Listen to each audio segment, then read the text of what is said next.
Olha, quando eu era criança, eu ouvi por diversas vezes uma frase que dizia mais ou menos o seguinte: que quem tivesse as suas éguas soltas no pasto, que prendesse porque meu cavalo está solto. Meu cavalo estava solto. E aí essa frase passou batido. Enfim, nunca parei para prestar atenção no que essa frase queria dizer. E aí quando eu amadureci, que entendi o contexto simbólico dessa frase, eu parei para pensar o quão violento é um dito desse. Porque é como se você quisesse dizer o seguinte: quem tiver as suas filhas, mulheres e jovens por aí, que tomem cuidado, porque meu filho está solto. E aí ela, na verdade, personifica e simboliza o processo de violência física e simbólica que as mulheres na nossa sociedade sofrem. E sempre sofreram. E a coisa fica pior cada vez mais. Recentemente, a juíza catarinense Joana Ribeiro Zimmer decidiu que uma gestação de uma criança de 11 anos de idade deveria ser mantida por conta de diversas questões e aspectos que muito provavelmente estão ligados às suas crenças ideológicas e religiosas e sociais. E aí esse assunto veio à tona e as pessoas começaram aquele grande debate, principalmente por meio das redes sociais, levando em consideração que acreditavam parte dessas pessoas que era um feto e era uma vida humana e a gravidez devia ser mantida.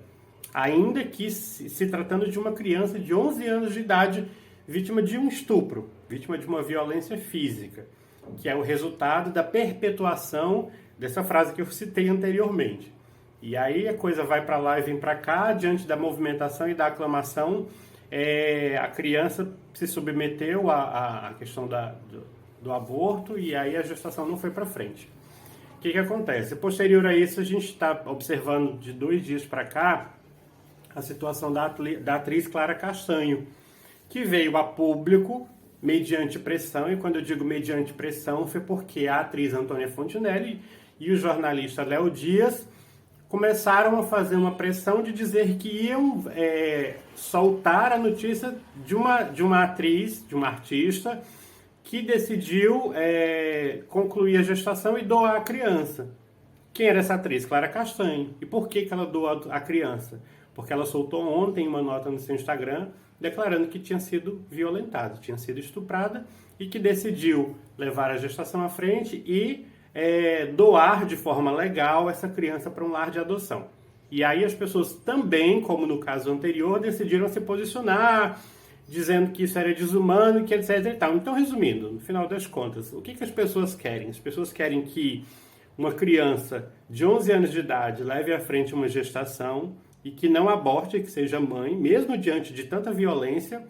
As pessoas querem também que uma outra pessoa, que já é uma mulher adulta, grávida, vítima de um estupro, vítima de violência sexual, tenha a criança, como assim aconteceu, e cuide da criança. Então as pessoas querem sempre opinar e decidir e deliberar sobre a vida das outras pessoas, principalmente no contexto do feminino, né, da mulher, das mulheres da nossa sociedade.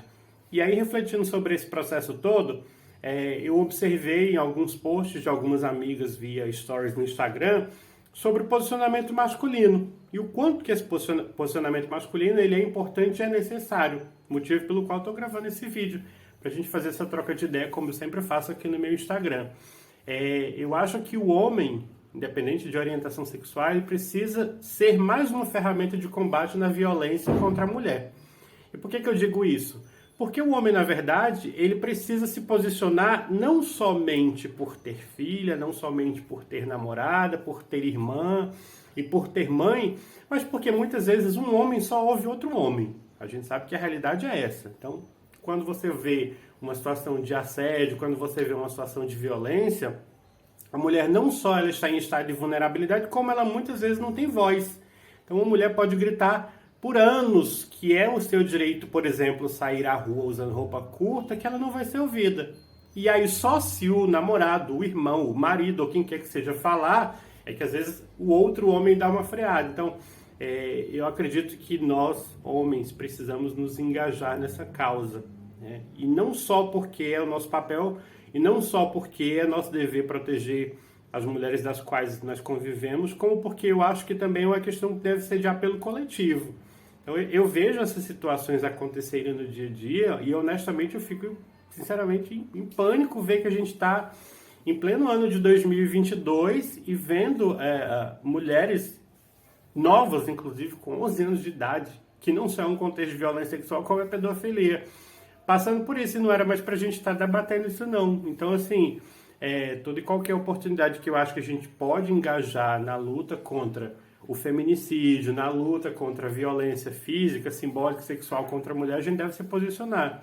Então fica aí o insight e o toque para os meus amigos, os meus colegas, que fiquem atentos a isso aí, e que falem também, que discursem também, e que protejam suas mães, suas mulheres, irmãs, amigas, namoradas. Eu acho que é a nossa obrigação, é o nosso momento de fazer valer a nossa voz.